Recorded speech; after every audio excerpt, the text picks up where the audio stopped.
That means somebody has two things on and they're close to each other. Like if I had my cell phone and my iPad on, the same thing. Diamonds.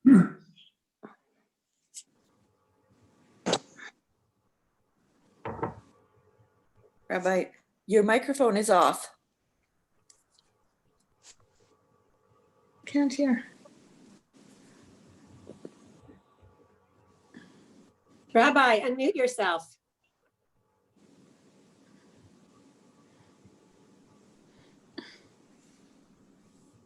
Oh, I think you just realized. You hear me now? Yes. Yeah. Aye. Okay, we'll start again. This was not good. This was not good. Good morning, everyone. Good morning. Good morning. Terrible. Good morning. So today's shir, man, maybe God Almighty didn't want you to hear what I said earlier. Today's shir is sponsored by Annie Foreman. We thank you, Annie, for sponsorship. It's to commemorate the yahrzeit of Annie's father, Dov ben Shaul. So may the words of Torah we study here be a schus for the neshama. It's good to have you, Annie, and hope now everyone hears me. Yeah, I give out. How's everyone doing? We're all okay. Here's Annie. We're going to go ahead and Parashat Vayetze. You ready to study Parashat Vayetze? You have a chumash. So I'm sure you know the story because we've been studying this story for many, many years. But we obviously want to focus on something we have not focused on in the past, and that's what we are planning to do today. It's a parsha that has the journey of our patriarch Yaakov. He starts off as an individual, a single man, running away from his brother, carrying nothing but guilt. He was carrying a lot of guilt. When a person has to make decisions, when circumstances are unclear, it is a burden. And especially if it affects others, decision making on crucial matters is extremely painful. And there's no happiness when a person is living with a suffix, with a doubt, right? We value very much government in our tradition. We have to daven every day for the welfare of government. But there's nothing we hate more when government is unclear and inconsistent, right? You can't stand that because I want to follow exactly what my government tells me to do. But what they do is that they establish something that's unclear, ambiguous, and then they go off for the weekend to ice skate. So it is something very agitating to deal with a lack of clarity. And Yaakov is suffering. So therefore, you have to start off this parsha with an understanding that our patriarch is going through difficulty. He is experiencing a very dark moment. What is a dark moment? You feel alone. You feel that there's no meaning because due to the fact that they had to make a very significant decision and it hurt people around me, and I'm not even sure if this was the right thing to do, and now I'm on the run with absolutely nothing. It's a dark moment for him. It is so dark that according to rabbinic tradition, which reads well into the text, as our patriarch passes by Har HaMoriah, a location that for our patriarchs and matriarchs, it was quite clear that this is significant. They were prophets, right? They had an understanding that this place is meaningful. And for Yaakov, it was not just something he sensed, but obviously something he knew. He knew about the fact that his father was offered there, in essence, as a sacrifice. And I have no doubt he was aware of the significance of the location, but nevertheless, as he passed traveling north, he didn't have that sense, that feeling he should pray there. And only at some point does he, Vaivgaba Makom, according to rabbinic tradition, he makes a U-turn and returns to that location. And then he says, you know what? Perhaps I should go ahead and turn to the Almighty to assist me in darkness. So Yaakov establishes a prayer in darkness, which is a very powerful prayer, because when you are a prayer during moments of gratitude is great, right? When it's daytime and it's clear and it's beautiful and 68 degrees and everything is comfortable and you say, oh, Marabu Ma'asecha Hashem, the world's so beautiful, and you turn to the Almighty in prayer, that's nice. But what's far more valuable is when it's dark and there's a lack of clarity. And the darkness is not just external, but internal. A nighttime prayer, a nighttime symbolizes that darkness is the most powerful of prayers. And this is what Yaakov is praying. When we talk about Filat Arvit, the nighttime prayer, as a prayer established by the patriarch Yaakov, remember, it was at a very dark moment. He's on the run. He is leaving the land of Israel. Leaving the land of Israel. You know, I've interacted with many people who in Israel with pride telling me they never had to leave Israel. And it's a virtue. There's no question about it. We dream about making our way to Israel, and those in Israel should only dream about, you know, staying there, because it's something quite incredible. For Yaakov to have to leave, this is a painful moment. And he has a vision. He has a vision, and the vision gives him some clarity. And it's really clarity that we have to take with us during our moments of darkness. Our moments of darkness, the way you infuse light into challenging moments is by understanding that, guess what? This physical world is not everything. We are connected to something that is beyond the physical. And you should know that you are connected just like a ladder connects an upper floor and a lower floor. There is, as a result of that, what you do is important. Because yes, perhaps what I'm doing here in this physical world, the way it looks like I'm achieving nothing, I'm wasting my time, day in, day out, the same thing. But if you merit to be reminded, right? And you have those moments of clarity that what you do here is for a reason, and there's an impact in the spiritual realm. And guess what? The relationship to the spiritual realm is not one-way traffic. The angels of God, olim v'yordim bo, ascend and descend. There is traffic that goes upwards. In other words, our prayers, our actions, those things that have an impact moving upward. And then there is guidance and assistance from above. There's guidance through Torah. Torah guides us what to do. And there's also assistance from above. The two-way traffic of the ladder is the way we deal with darkness, right? So if you ever decide, if you're an artist and you want to paint a ladder with angels, be sure it's with a dark background, because it was presented to us when there was a very dark background. That's what we are told. And when Yaakov Avinu awakens, he understands the message. And he realizes that the significance of the location is one that we could take with us even after leaving Israel. Meaning he knows I'm leaving the land of Israel, but that location is still with us. We, the Jewish people, have prayed towards Yerushalayim in 2,000 years of exile, meaning it's still with us because the message of the location is with us. We get guidance from above, we get inspiration from above. And at the same time, we recognize that we could turn to the higher being. And boy, you know, at times of difficulty, we could turn to that higher being and say, assist us, please, through that location. And therefore, he takes it with him. And it's a very, very different journey as a result. He commits to build an altar. And then finally, he starts his actual journey. And the Torah tells us that Yaakov, on his way to Haran, Vayisa Yaakov Raglav. Vayisa, he carries his feet. There are times that you have to carry your feet. You know, sometimes you're perhaps invited somewhere and you have absolutely no interest in going, but you have no choice.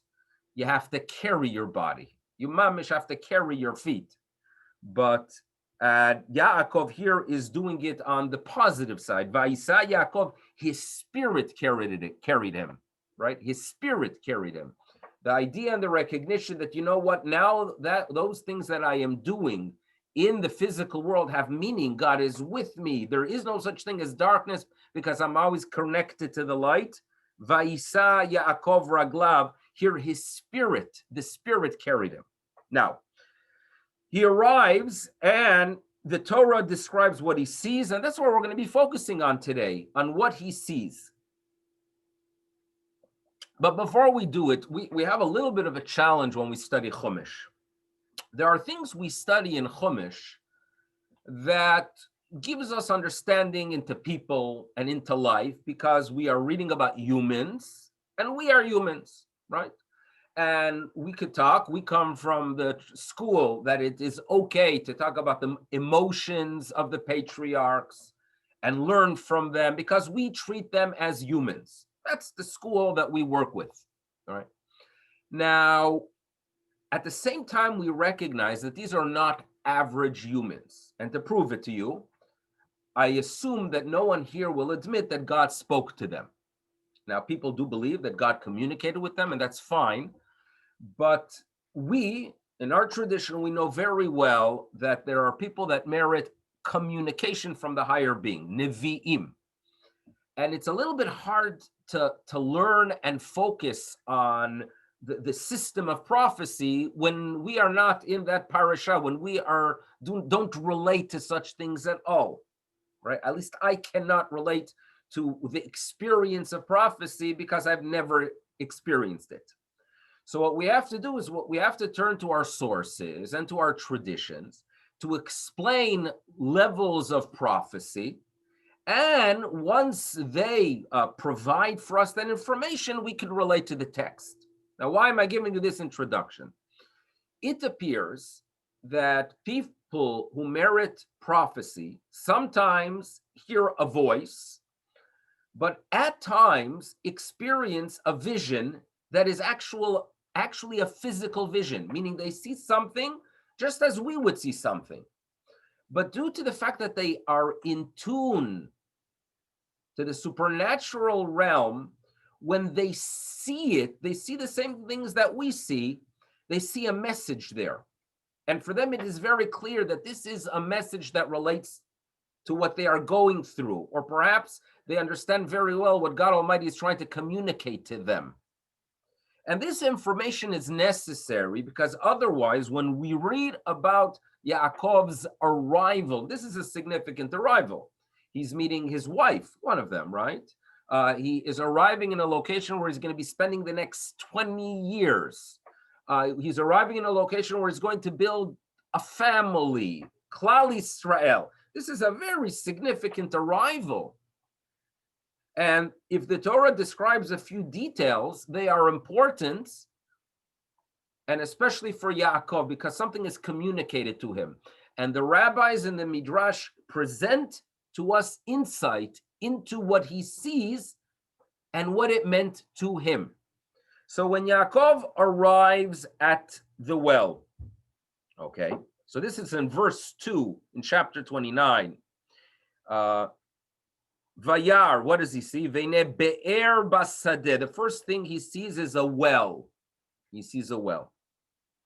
The next thing he sees is shlosha edrei tzon, 3 flocks of sheep that are laying besides it. Okay, a lot of sheep in the past, but the Torah decides to describe 3 flocks. And then the Torah tells us, why were they laying there? Kimin habe'er hahi yashku adarim, because from that well they would water the flocks. And there was a technical problem. Ha'even gdola al pi habe'er. Why were the flocks waiting? Right? I'm sure you want to know why 3,300 years ago there were some flocks waiting around. Because ha'even gdola al pi habe'er, the stone over the mouth of the well was large. The Torah is not finished because you need to know this. Ve'ne'esfu shama kol ha'adarim. The normal routine was that when all the flocks would be assembled, what would they do? Ve'galelu et ha'even me'al pi habe'er. They would go ahead and roll the stone, the rolling stone from the mouth of the well. And then And then vehishku et hatzon, and then they would water the sheep. And what would they do afterwards? Veheshivu et haeven al pi habe'er lemkoma, and only then would they put back the stone over the mouth of the well in its place. And then Yaakov communicates with them. But these details, what are they all about? What are they all about? The Midrash tells us, and Nachmanides clarifies that you should know. This was seen by Yaakov, and Yaakov understood something based on it. Yaakov understood something based on it. When you envision a well, so think about a well in the ground that has hundreds upon hundreds of gallons of water. You're standing by the well and you are thirsty. You need the water to live. You need it, and you're extremely thirsty. So what you do is you lower a bucket, roll it back up, and drink the water.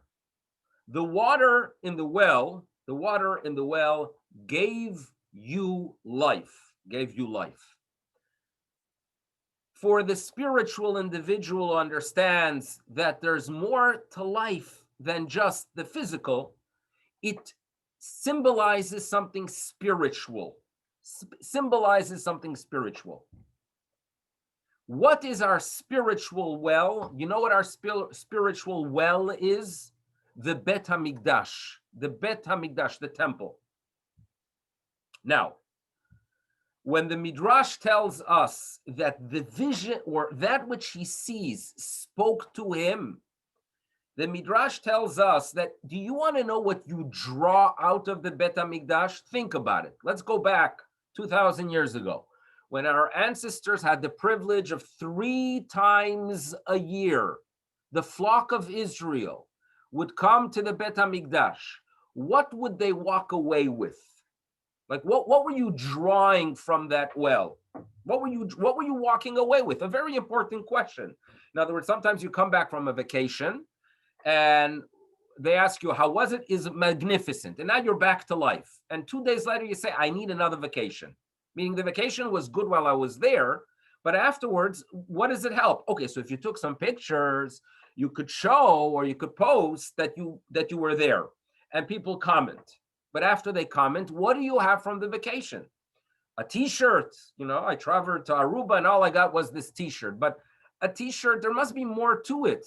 Sometimes vacations are not more than that, right? You go to Florida in January, you come back here, 2 minutes later, you're cold already, right? That's the Metzias, that's a reality. Do you think a visit to Yerushalayim is the same? You really think that I visited Yerushalayim, it was incredible, and now I'm back to my daily routine? Not so. So the rabbis tell us, and these are going to be the 2 words that we need to be mindful of as we continue our studies today.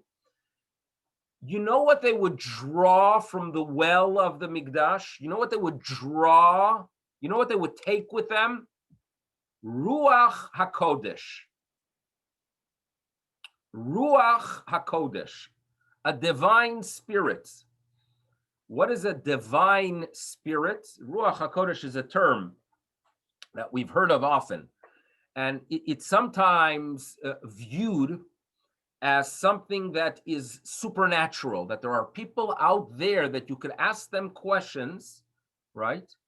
And they'll give you an answer, and the answer is based on Ruach HaKodesh. There are those who believe that there are great rabbis that have Ruach HaKodesh, okay? What is really Ruach HaKodesh? So there's a story.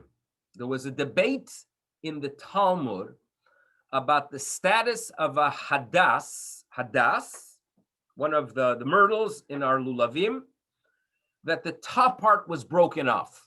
A debate in the Talmud. And it is unclear as you study the text, what is the bottom line? Is it still a valid hadas or not? Comes Maimonides, the Rambam, and the Rambam tells us it is kosher, it's fine.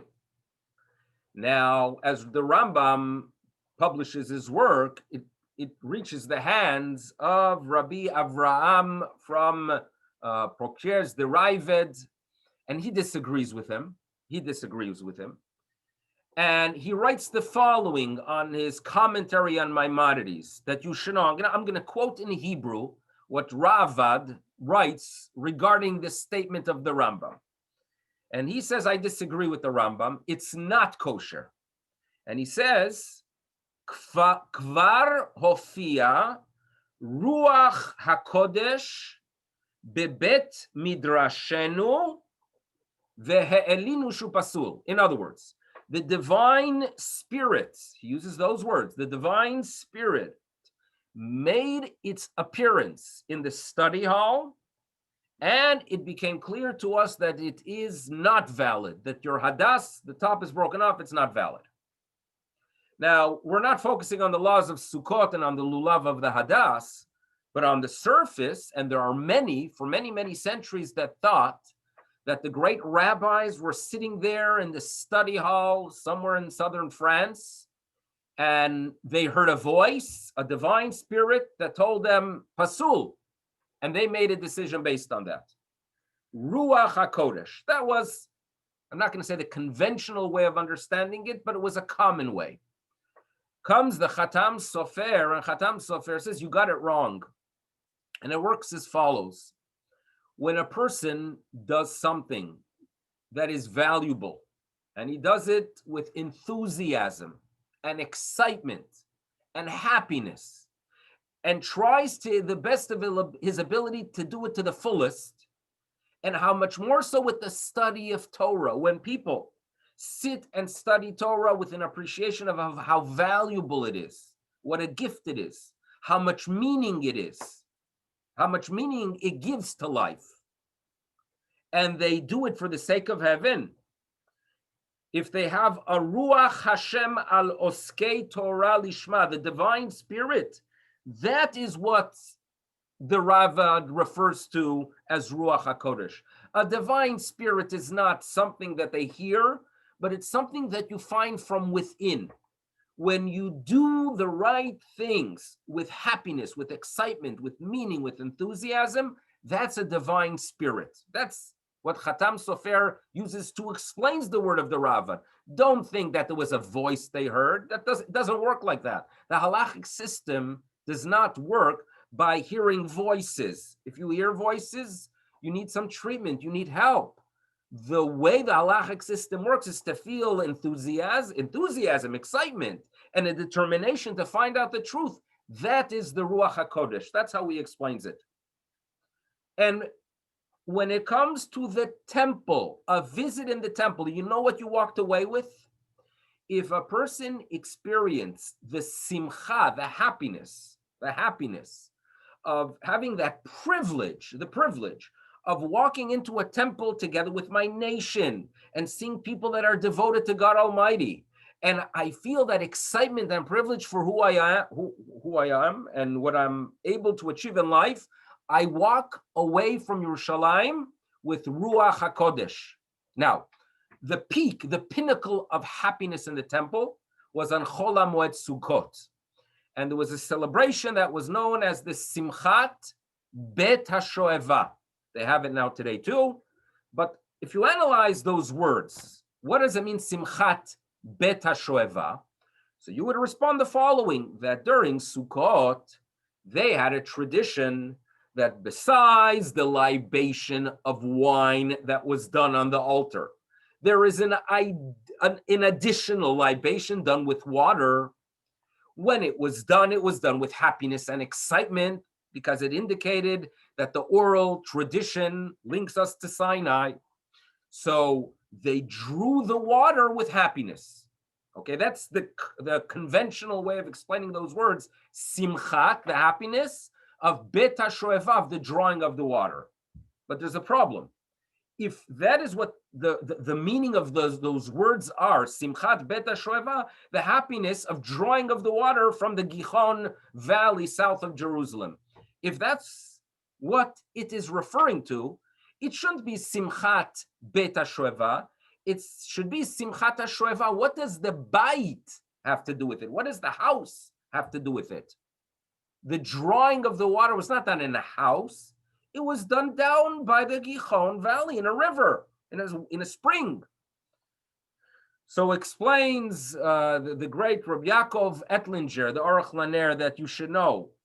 The reason it's called Simchat Beta Shoeva is because the drawing is not just referring to drawing of water, but rather it refers to the experience of every Jewish person coming to the temple.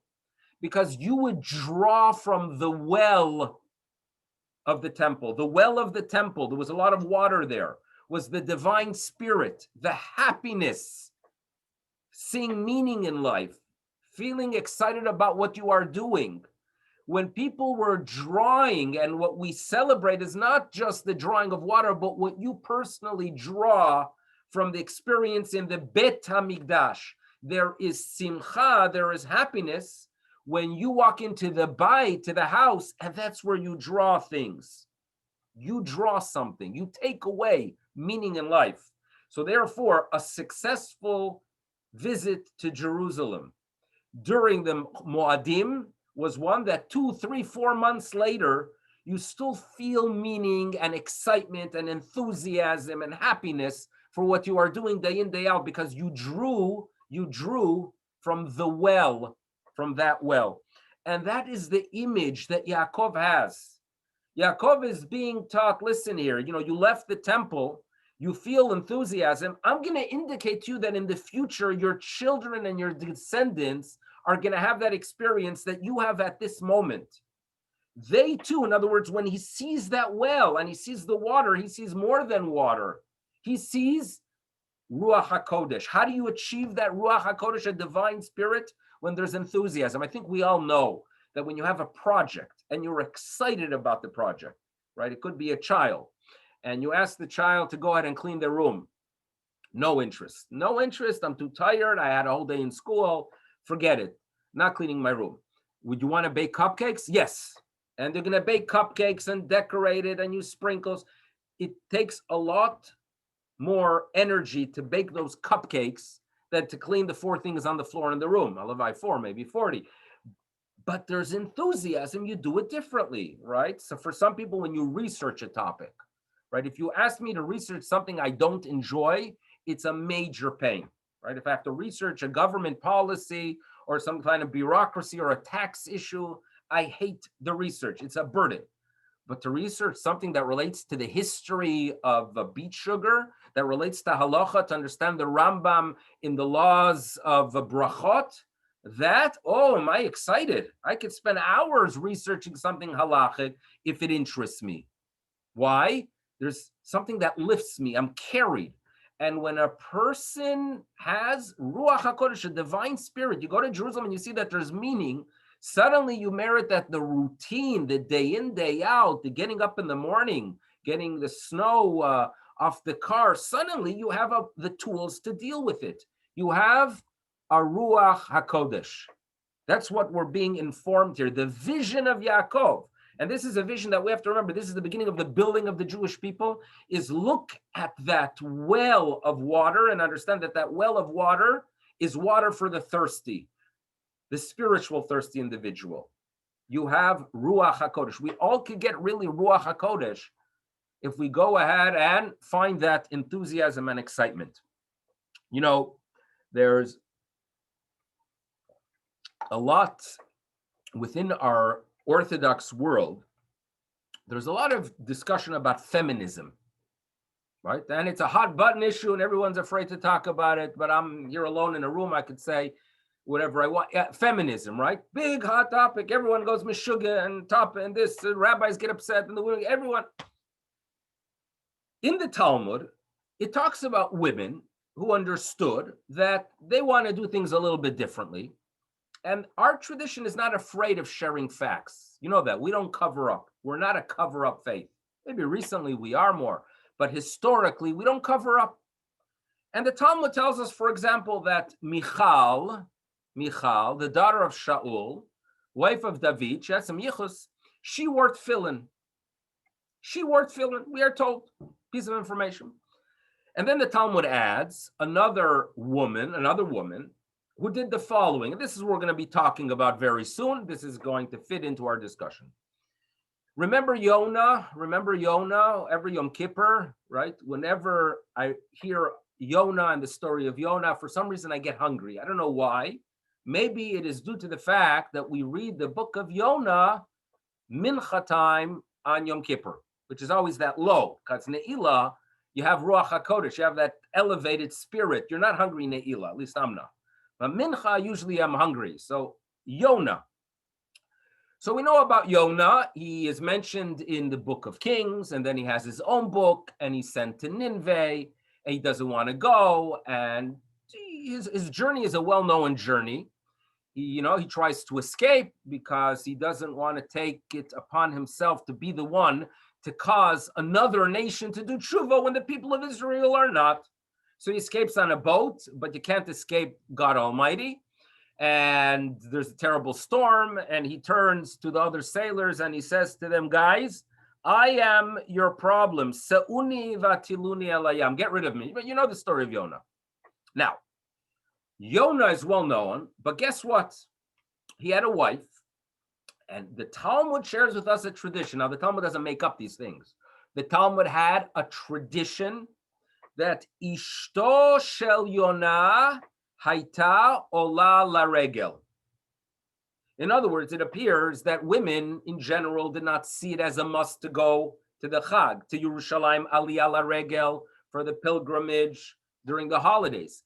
And even if they did, they would not bring the sacrifices that the men did. There was one woman, the tradition was that she did everything the men did. The wife of Yonah, Haita Ola LaRegel. For her, if you would ask her, what's your mitzvah? Aliyah LaRegel, making my way up to Jerusalem. Okay? And my question is, why specifically the wife of Yonah, and all the prophets, I assume they were married and they had wives, and none of them seemed to be inspired and had this deep desire to make their way up to Jerusalem. Why specifically Ishto shel Yonah Haita Ola LaRegel? Okay. Good question. Good question. So I'll present to you my own insight here to understand it, because I didn't find anyone else that presents any explanation why specifically she. So it appears Yonah himself, for many years, was going through a drought of prophecy. You know, they use the term drought, for example, in sports. If a team, imagine there's a hockey team that for 53 years did not win the Stanley Cup, so it's a drought, right? There is a team somewhere. So Yonah himself, lahavdil, had his own personal drought, that although he merited prophecy early in his career, he simply was not in the state worthy of prophecy. And you know why? In other words, why did he have that down period? Prophecy, nevuah, can only come to a person if they are in a state of happiness. You have to be happy. And there were times that even prophets who were in general happy, but if they would feel a down, you know what they would do? They would play music. They would get their, what's it called? Not the headphones, now it's these pods, these special expensive little things that they put in their ears, and they would get their MP3 and play some Andrea Bocelli or perhaps some André Rieu, and then suddenly they would have prophecy. This is what we are told in Tanakh. When do you merit the divine spirit? Music. You got to be happy. Be happy, and then don't worry, you'll have prophecy. Yonah went through a period of atzvut. And one of the commentators writes, En hashchina shora mitoch atzvut. He was a sad, maybe he struggled with depression. Perhaps. Until one year, you have to remember that Yonah was in the northern kingdom, and it was difficult to make your way to Jerusalem. It was very, very hard.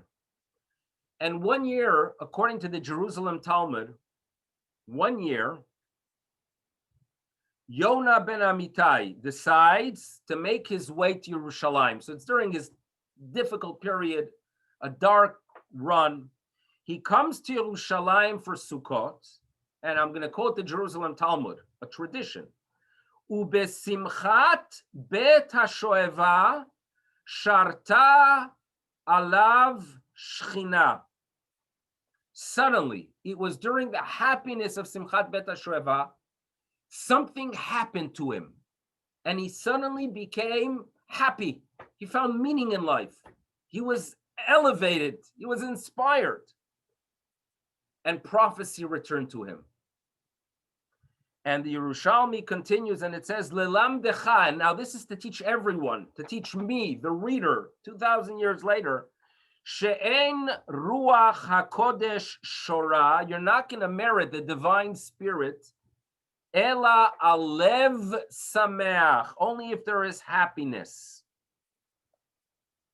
When there's happiness, then you are going to merit the ruach hakodesh. Now, I don't think it's far-fetched at all, even if you read the story of Yonah. Because, for example, as Yonah, as he is trying to escape, he's on the boat, and he turns to the other sailors and he says, throw me into the water. Now, again, he did it to save them, but perhaps there's a little bit of a death wish that Yonah has early in the book. And you get a stronger feeling that Yonah battled with this issue of sadness. And perhaps there was a relapse. In other words, the way it worked with Yonah is that he started off as a young man, as a student of prophets. There was a yeshiva of prophecy. He went through a long dry spell due to the atzvut, the sadness that he naturally had to battle. He comes to Jerusalem 1 year, and he's a different person. He's a different person. Sukkot, Simchat Bet HaShoeva. What did he take from Yerushalayim? Not just a t-shirt, not a postcard, right? Not some spices from Shuk Machne Yehuda, not some dried leather, but Ruach HaKodesh. He was a happy man. And then, as he's at his peak of happiness, God communicates with him. And you can imagine, he hears, yes, God, finally, what do you want me to do for my people? And God says, I need you to go to Nineveh. He's thinking to himself, oh boy, I returned to prophecy, and that's the message, but the prophet has to do it. He struggles with it. He doesn't want to do it. He runs on the boat, and he says, throw me into the water. And then afterwards, in the 4th chapter of Yonah, after he realizes that they do tshuva, what does Yonah say to the Almighty? Kach na et nafshi mimeni. I don't want to live anymore. Kitov moti mechayai. Death would be better than life. There's a relapse for Yonah. An indication that was his personal struggle. He struggled with it, right? He struggled with this depression, with this darkness, with this atzvut. That's his story. And that's why the Yerushalmi wants to tell us, and that's the goal, understand, what is the Bet HaMikdash? You get happiness, and when you get happiness, you're going to merit the Ruach HaKodesh. For Yonah, Ruach HaKodesh meant reaching the next step, which was Nevuah.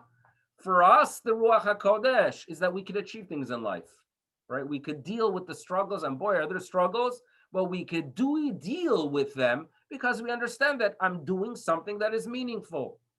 That's our Ruach HaKodesh. Where did Yonah get Ruach HaKodesh to start off his big career and that he made it to the books? That he's part of our Yom Kippur service, which is not bad. When did that happen? Simchat Bet HaShoeva. He was shoev. He was drawing from the well of meaning. Now, for me, now that I have an understanding of Yonah's personal battle, I can understand suddenly a little bit about his wife, because it works as follows. Yonah battled atzvut. He battled what was called marash chora, right? Black, dark veil, or it's a description that was used by the rabbis to describe the sadness Yonah, for many years, battled sadness. Can you imagine the burden on his spouse? Can you imagine? Just think about it, that she has to deal with him and he doesn't find meaning. He's not a happy person. I feel bad for the wife of Yonah. One year, Yonah comes back after Sukkos from Yerushalayim, and she goes out to greet him, and she's wondering, I wonder what kind of mood he's going to be in today. And the man is shining. Yonah, after the Simchat Bet HaSheva, he looks at the world differently. He looks at life differently. He was happy. He had the divine spirit. He was on the path to prophecy. There's clarity of what existence is about. He's a happy man. So Yonah's wife probably is happy, but she says, okay, let's see if tomorrow morning what's going to be, right? Let's see how long it will last. And it lasts. It lasts until Rosh Chodesh Cheshvan, Kislev. He's still shining on Hanukkah. And she realizes, actually, something happened with this fellow. So my husband is a different person. And she asks him, what happened? Where did you get that? What were you drinking there? And he says, well, I went to the temple and I was there for the Simchat Bet HaShoeva, and I was able to draw from the well of meaning, the divine spirit. There's holiness because I see purpose in the world. So you know what she says? I want some of that too, right? You ever go to a restaurant and you walk by the old days, right, when it was still legal. You walk in a restaurant and sometimes you see what other people have and you see a specific dish and you say, I want some of that. I want some of that. She wants some of that, Yonah's wife, because she sees the transformation that occurs as a result of his experience there. So what happens? Ishto shel Yonah, therefore the Talmud tells us that the wife of Yonah, Haisa Ola la Regel, she herself would make her way up because she wanted to be part of it. She realized how it could transform a person. Why should only the men do it? That's absurd. I want to be part of it as well. And she did. That's my explanation to that statement. But it tells you what a well could do. And it really tells you that this is how we should look at our journey of life. Yaakov in this week's parsha has the journey of life. Work, non-stop work, right? In other words, we complain sometimes when we have to work. Think about the fact that he had a responsibility day and night, right? How many jobs do they get calls at 3 o'clock in the morning? Yaakov had such a job because if the wolves would be coming to the flock in the middle of the night, it was his job to take care of it, because if there would be, as the Torah tells us, if there would be some of the sheep missing, it was his responsibility. Nuvati Yom, Nuvati Laila. He is going through the journey of life, plus, right? Meaning Yaakov didn't have to just deal with the workplace stress, which does exist. He didn't have to just deal with stress with children, which did exist. He had to deal also with stress between wives, which at least that Baruch Hashem we're not familiar with. This is the journey of life, but how did he deal with it? He didn't go mishuga. He didn't go out of his mind, right? The way he dealt with it was the well and the message of the ladder. It was that vision that carried him, that, you know what? We get guidance from above. We have an impact on the spiritual realm, right? We talk about the two-way traffic often, at the Levaya. We sometimes hear people saying that we turn to the neshama of the person who departed and we ask them to be a gebetene, to ask the Almighty on our behalf. So we have to remember that, yes, there is such a concept in tradition, but there's also a responsibility that we have in this world for the neshama, meaning let's not just ask the neshama to do things for us. We could do things for that neshama, right? We could, ship them packages of spirituality. If I go ahead and study Torah in merit of the neshama of my father, or I study Mishnah on the yard side, or if I go ahead and do acts of kindness, if I do tzedakah, I can do, because there's a ladder. There's a ladder, and it's a two-way traffic ladder to the spiritual realm. When we are mindful of it, that it's not all about the physical, right? It's not all about the physical. There's a spiritual. We could connect to it. We have the ability to deal with the Yaakov life, with the stress of life, with the challenges of life, with the darkness of life, and yes, have a prayer during darkness. Have that ma'ariv. That's what we could do. And if you look at the end of the parsha, and Yaakov ends the parsha with being greeted by angels again. Vayivgeu bo malachei Elokim. Right? We're going to be greeted eventually back to the land of Israel. The people and the nation that had the ability, right, to stick to principles and to stick to this concept that there's meaning in life, that we are achieving things, we will be around to one day return to the land of Israel and be greeted by those angels of the land of Israel, the land that gives clarity. It's so much part of our tradition that Avira Da'ara Machima, there's a clarity in the land of Israel, right? According to some commentators, discussions in the Babylonian Talmud are far more details because it was like trying to find a key in a dark room. On the other hand, statements or discussions and debates in the Jerusalem Talmud are far shorter because they have the clarity, they have light. And land of Israel is a land that if you merit to live there and open your eyes, you have clarity. There's an understanding. Like, look at the history. Look what's being achieved there, right? Look at the fact that Baruch Hashem, we've returned to Yerushalayim 53 years ago. It's a big problem here in Toronto. And when I get up and say 1967, the first thing that comes to mind are the Leafs, right? That the Maple Leafs won cup. When, for me, 1967 is a year that I could say, thank you to Rabbanu Shalom, that I grew up as a child, that yeah, we have access to Yerushalayim, right? So there's a picture of myself with my mother and older brother. I think it's 1973 or 1974 by the Kotel. And sometimes I think back that imagine for adults, in other words, for a little kid, yeah, you're by the Kotel. For adults, 7 years, like for people when you get a little bit older, it's not a very long period of time. Imagine what it was for adults around me by the Kotel, who all of them remember the days they couldn't make it to the Kotel. And yes, you can. Today you could. There is so much clarity in the land of Israel. We will merit that clarity in the land of Israel when we somehow are able to find and draw the Ruach HaKodesh even in exile. But we have to always be mindful, right? We have to be turning towards Yerushalayim. And Yaakov Avinu had the vision of the ladder and the vision of the well and the vision of the divine spirit that gave him the tools to deal with the challenges of life. And as a result, he was eventually greeted back by the angels of Eretz Israel. There's a midrash that says that the Gilad that is referred to here, meaning amount of testimony, is actually the Bet HaMikdash. Gilad is Bet HaMikdash. And for Yaakov, the Parsha ends with this understanding that, you know what, we're going to make it back to that temple. Today we have to live our life based on the concepts. Eventually we're going to actually see that structure and be inspired again. Thank you, Annie, for sponsoring the Shi'ur. The Neshama should have an Aliyah. I thank you all for participating and being part of our discussion today. Bezrat Hashem, we're going to